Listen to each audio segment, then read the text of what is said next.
Alright, so today I'm going to be working on the wiring harness. I picked up this, it's a 21 circuit, easy wiring brand, generic harness. It comes kind of geared towards GM products. Had all GM plugs and connectors on the ends of some of the wires, so I took those off and spent a couple hours already going through the harness, kind of rerouting it to meet my needs and how it runs on the Mac.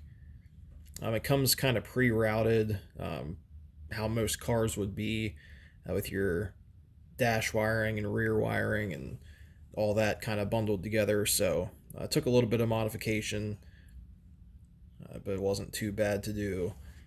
And it does include a instruction book that comes with it, but I found the instructions, for me at least, were a little hard to follow if I was going to be wiring from scratch. It also includes, if you're working on a Mopar or a Ford or a GM, different diagrams for different makes, but obviously that doesn't apply to me because it's a completely different setup. So, like I said, I've already gone through and kind of separated things out to how they run for my uses here. Obviously, some of the circuits are labeled for certain things like power windows and things. I'm just going to repurpose those for my uses for different things that I need. You can also pick up smaller, like a 12 circuit harness if you don't have as many accessories and things. There's also a bunch of different brands that are basically all the same. This is Easy Wiring brand. There's also Painless, which is a pretty popular one. Speedway. A couple different brands and varieties you can pick up. So I'm going to try and mount the fuse box under the dash here where the original circuit breakers were. Just kind of make everything a little easier and accessible. So like I said earlier, I've got this all kind of divided out the way that I need it for this truck. So things like, this is the main power coming in, bundle for the turn signal switch. This is the bundle for all the front lights, like the headlights, turn signals, and all that. And the nice thing about this is, it might be hard to see, but all the wires are labeled. Now they're all labeled to where they go, so it's really convenient. You don't have to keep referring back to a diagram or anything to see what color wire goes where. They're all labeled to where they need to go, so that's a really nice feature.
Alright, so this is day 2 of the wiring.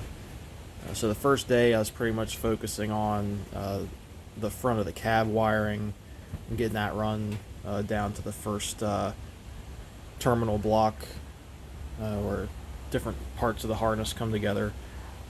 I ended up having to change a few things just because once I got it out here actually to the truck, it was a little different than what I thought when I was separating out the harness, so had to make a few tweaks, but no big deal.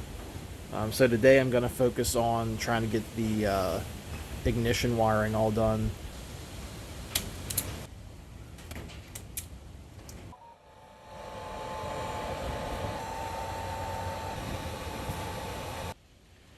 So one thing I had to kind of figure out and modify from the harness to make it work on this truck was how to get the power to the fuse box. So these 3 wires here are the wires that would come off of the ignition switch. So this harness was set up, like I said, for a GM or just a vehicle with a keyed ignition. So these 3 wires would come off of that ignition switch. Some of them were designed to go to different parts of the switch. And then when they go into the fuse box, each one powers a different group of fuses based on the function and what they do. So in the original wiring of the truck, take a look at the diagram here. You can see you have your 2 ignition, your battery, and then the fuel slot, which is what powered the circuit breakers, which powered everything else on the truck. So I ran those wires off of that fuel slot, which because the fuse box is taking the place of the original circuit breakers. And then to get the power to the ignition switch in the original configuration, there's a wire that runs off the ammeter, and there was an option for a master light switch, which this truck didn't have. And then a wire ran from that switch back to the ignition, and that's what powered everything from the ignition.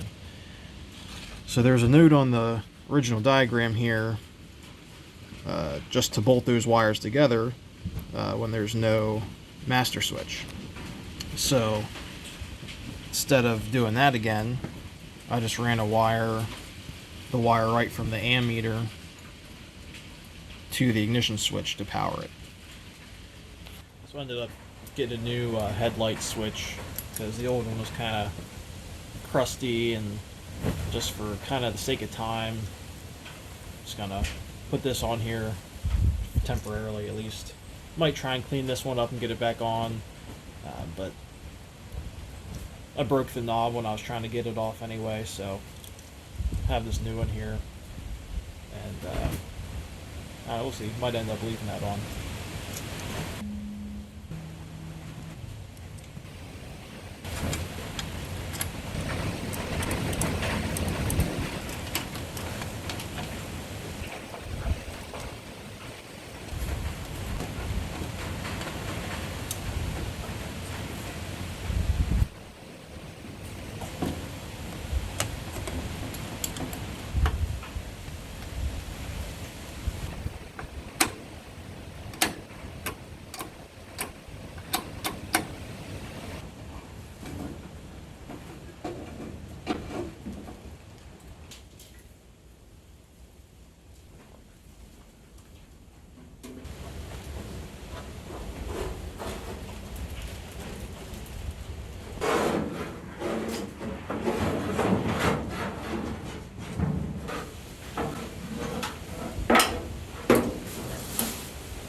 So what I'm doing right now is reworking the wiring for the headlights. I was looking over the diagram and realized that I ran the wires a little bit wrong the way that they're set up for the switch here. So the way it is, there's a headlight switch up in the dash, and then there's the high and low beam switch on the floor. It's a foot switch. I didn't realize when I first set it up that all the wires run through that high low beam switch, so I just ran everything right to the terminal block. So I just gotta rework these a little bit and kind of rerun them so they go to the foot switch instead.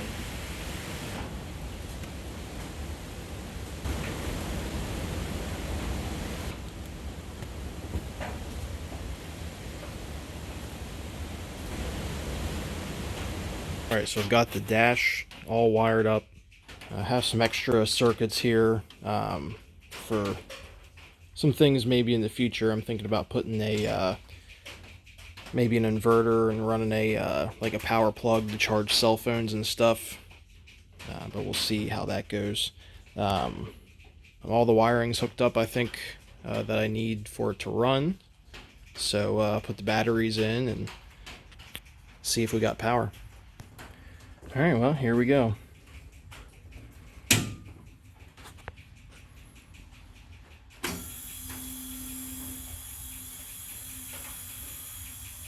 All right. Looks like we at least have power. Let's just see about the ignition. Sweet. All right, well, now I just gotta hook the choke cable back up, see if we can get it started.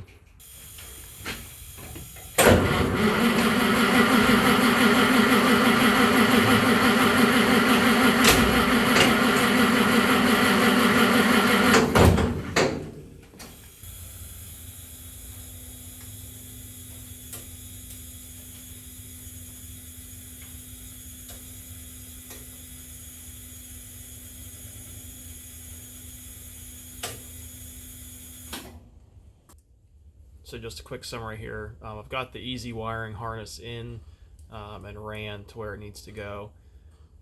So I did have to purchase some additional wire for some of the extra things that are on here. So, but as far as the easy wiring harness itself goes, that's all in, and all the wiring for that's ran. So overall, it went in pretty well and pretty easy. Definitely having the wires labeled helped. Once I got to the end of a run and was hooking things up, that definitely made it easier. And it came with plenty of wire too, so it got me to where I needed to go. So from the front of the cab here to the back of the cab with a little bit extra, and that was nice because when I ordered it, I was hoping it would be long enough, but I wasn't 100% sure. So that worked out for me pretty well. If I had any tips to pass on for anybody else that might be installing one of these harnesses, definitely slow down and take your time when you're installing it and planning it out, and that'll help save you some headaches when you install it. And don't be in a rush, because that's when you make mistakes, and you don't want to be having to cut and splice wires because you were did something wrong because you're in a rush. So slow down, take your time.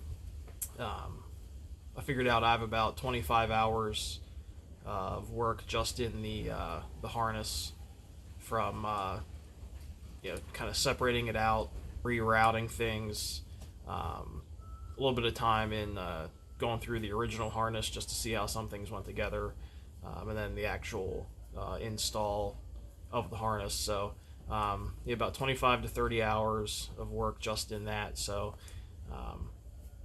again, just don't be in a rush. It's going to take some time, and just do it right. So moving on from here, I purchased some additional wire. The website I used was Wire Barn. It's a American company, and the wire's all made in America. So again, that's something I always like when I can find it. So I did have to purchase some additional wire, like I said, just because not everything comes in the harness for what I needed here. So they sell it in kits of 25-foot sections. You can get it in like 6, 8, or 12 different colors in a kit. And it's pretty affordable and pretty good quality. So that'll be the next thing that I got to do, is run some of the additional wiring for some of the additional functions. That'll probably be a separate video, because this video I just wanted to focus more on the easy wiring harness. So that's all I got for this video. Hopefully some more videos, like I said, with the wiring and start to put things back together on here coming up in the next couple of weeks or month or so. Thanks for watching, and hopefully more updates coming soon.